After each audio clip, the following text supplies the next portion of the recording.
Hey guys, Gamer Girl here, and ever since Pokemon Sword and Shield was announced, fans have been blowing up about it. They've been creating new Pokemon designs, that kind of stuff. Yeah, basically theories and all. Yeah. So, I decided to create 8 Pokemon that I think would be good ideas for Pokemon Sword and Shield. Keep in mind that I don't think every single one of these is going to be perfectly accurate. In fact, it's quite the opposite.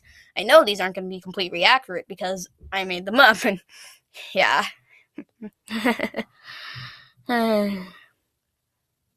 Anyways, let's start the video, shall we? I'm going to start off with number 1.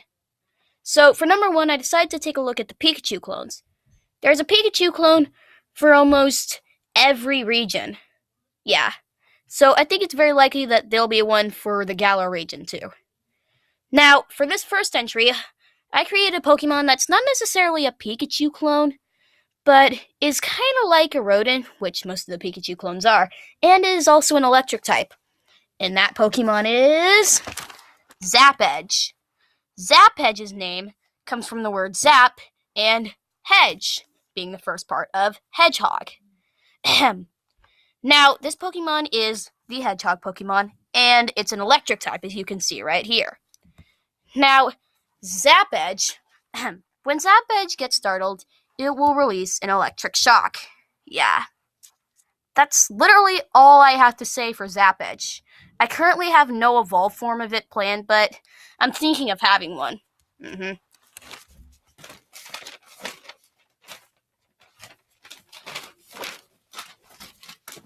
Number 2.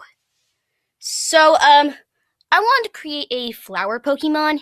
You know, one that's kind of cute. So, I decided to create Springsy.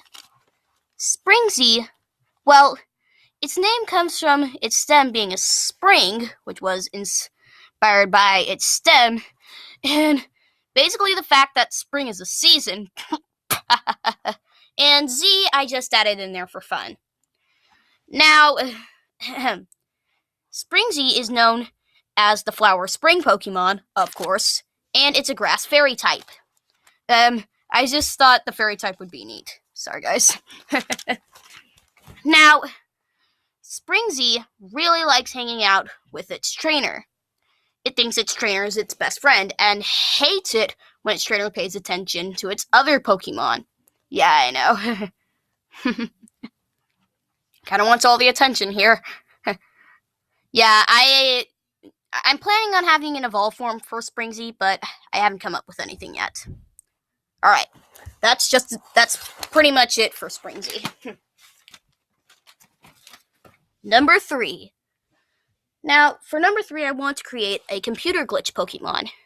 I know Porygon Z is already a thing, but Porygon Z looks kind of weird and goofy. I want to create a computer glitch Pokemon that was more eerie. You know what I mean? That's why I created Glitek. Glitek's name comes from the word glitch and tech, as in technology. Glitek is known as the glitch Pokemon, of course, and it's a normal dark type. I know dark doesn't really fit, but just look at it. It looks kind of eerie, don't you think? It's supposed to look like that. I tried to make it kind of an eerie glitch Pokemon. Now, this Pokemon was supposed to be a computer program, but some of the data in it kind of left an error and created Glitek. So, Glitek can actually fit in with some of the other man-made Pokemon, such as Mewtwo, Porygon, and Magearna. Yep, that's pretty much all I have to say for Glitek. Nothing more, nothing less. Oh yeah, it's also genderless, and I'm not planning on it having any evolved form, but it's not a legendary, guys. Alright.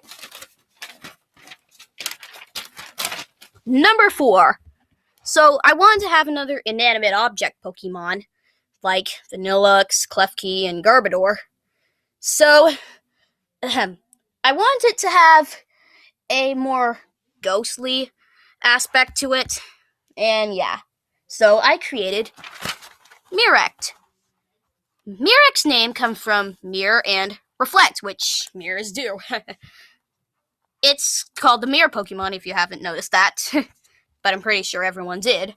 And it's a ghost psychic type. Now, Mirect is actually just a mirror that was possessed by a ghost. This ghost was bullied for being nicer to humans than the other mean ghosts, and it decided to possess this mirror in order for revenge, basically. It's kind of similar to Mimikyu's story, and it could also fit in with Spiritomb, I guess. But that's pretty much it. I don't really have it for any evolved form, I guess, because Klefki doesn't have any evolved form.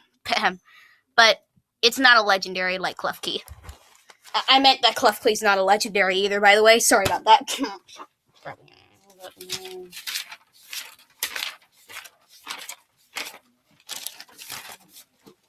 Okay, number 5.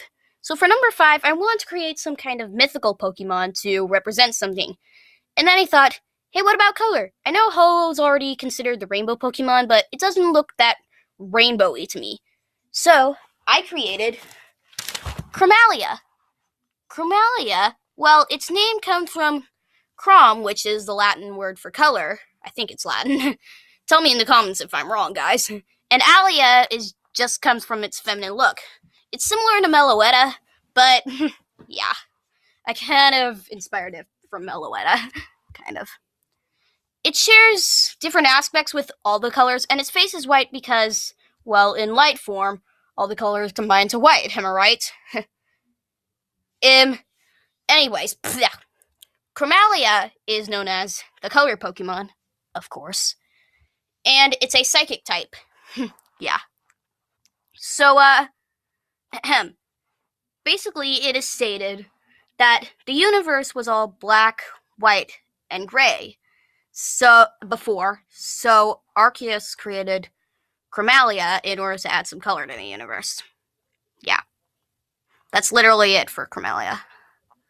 A mythical Pokemon, and yeah. Right.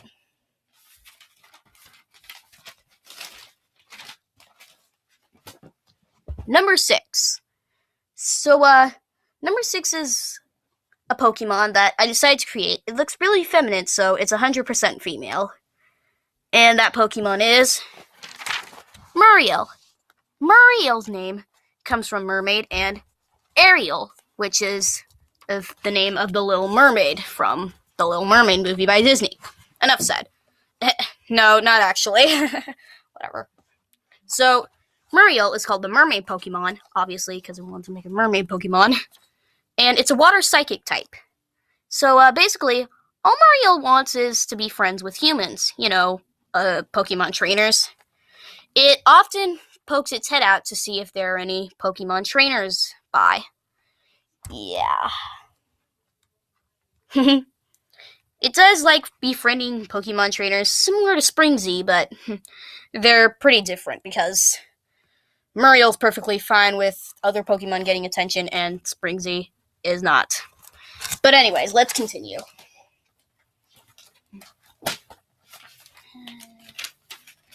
Okay. There we go. Number 7. So, number 7 is a cosmic Pokemon that I created. It's a mythical Pokemon just like Chromalia. But, alright, the Pokemon is Stargic. Its name comes from star and magic. It is known as the Twilight Pokemon, and it is Psychic type. It is a bad design, I know that. But, yeah. It is said to only appear at dusk and leave at dawn. So it basically can only be found at night, which makes this Pokemon pretty hard to find. Yeah. That's literally all I can say for Stargic. Yeah.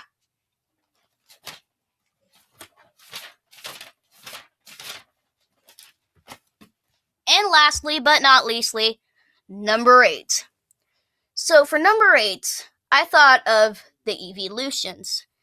Now, since new evolutions come up for like every 2 generations or so, I think the chances of one appearing in Sword and Shield are very likely. The most likely one, I think, would be Poison type. Ghost is a close second, but whatever. So, I chose Toxeon.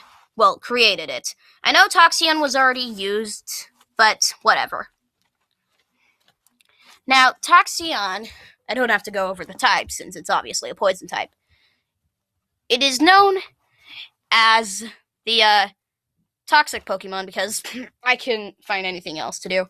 Now, the little U's right here are actually supposed to represent toxic sludges, I suppose.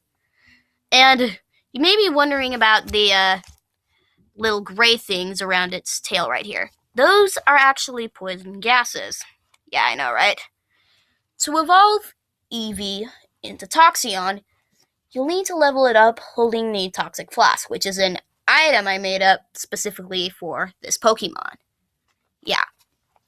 Okay, so those are 8 Pokemon, sorry, that I created and that I think would be good ideas for Pokemon Sword and Shield. Keep in mind that I said that not all of these are going to be perfectly accurate. Of course not. So, yeah. See you later!